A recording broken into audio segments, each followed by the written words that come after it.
namby-pambies. Today, ABC News agreed to give $15 million to Donald Trump's presidential library project to settle a lawsuit filed by the president-elect. Come on, man. Somebody somewhere should contact the Guinness Book of World Records because this Trump kowtowing has reached an all-time high or low, depending on how you look at it. What type of political Game of Thrones are we witnessing? I can't even turn around for a second without hearing that another coward has willingly decided to bend the knee to the world's most notorious race-baiting, xenophobic, religious bigot. Who would have thought ABC News, a billion-dollar conglomerate, would tuck their nuts, for lack of a better term, and settle a defamation suit with an adjudicated sex predator who has built his entire political career by defaming people? An irony of ironies. That's some bullshit. What kind of a message does that send? Trump was found liable of sexually abusing E. Jean Carroll in a civil suit, but the jury was clear they did not see enough evidence of rape. Tomato, tomato. Miss me with the semantics. It truly befuddles me as to how they can sleep at night after agreeing to pay an adjudicated sex predator $15 million when he still has yet to pay his victim. That's crazy. Come on, baby. No whammy. Unfortunately, this is a double whammy, as it comes fresh off the heels of Joe and Mika slob-knobbing Trump. Language. Just being honest. Joe and I went to Mar-a-Lago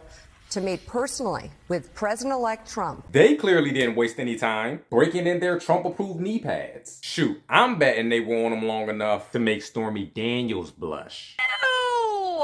Joe and I realized it's time to do something different. And that starts with not only talking about Donald Trump, but also talking with him. While in some circles that may sound good, there's a reason why. We don't negotiate with terrorists. And that is exactly what he has promised to be on day one. You would never abuse power as retribution against anybody. Except for day one. I said, no, other than day one. Listen, you know it's a sad day in America when so-called reputable journalists sacrifice integrity for ratings just to play footsie with a fascist. Because in today's politics, loyalty is as fleeting as a tweet, unless you're in a cult led by an adjudicated sex offender with 34 felony convictions. He belongs in jail. You know the betrayal is real when Fox News gets a reprieve. If you're too drunk for Fox News, you're very, very drunk indeed. There was a comment made about Fox News. So what? The comment was a little too flippant for this moment that we're in.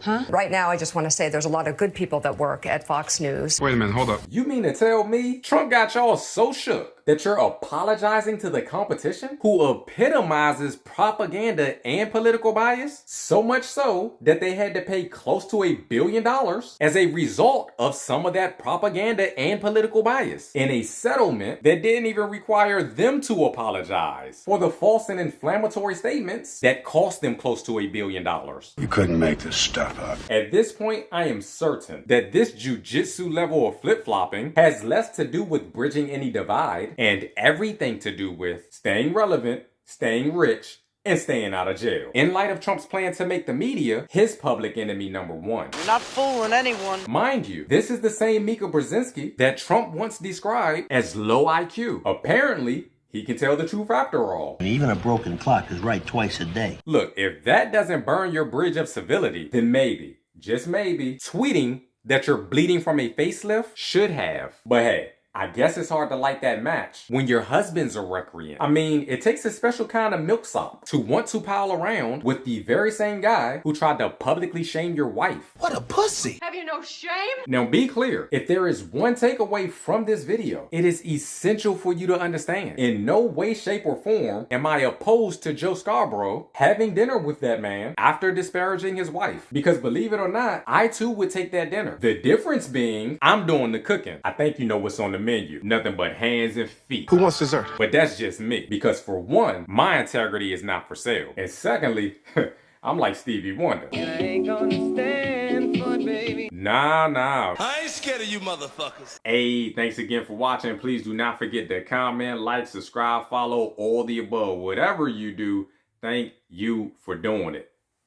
Peace.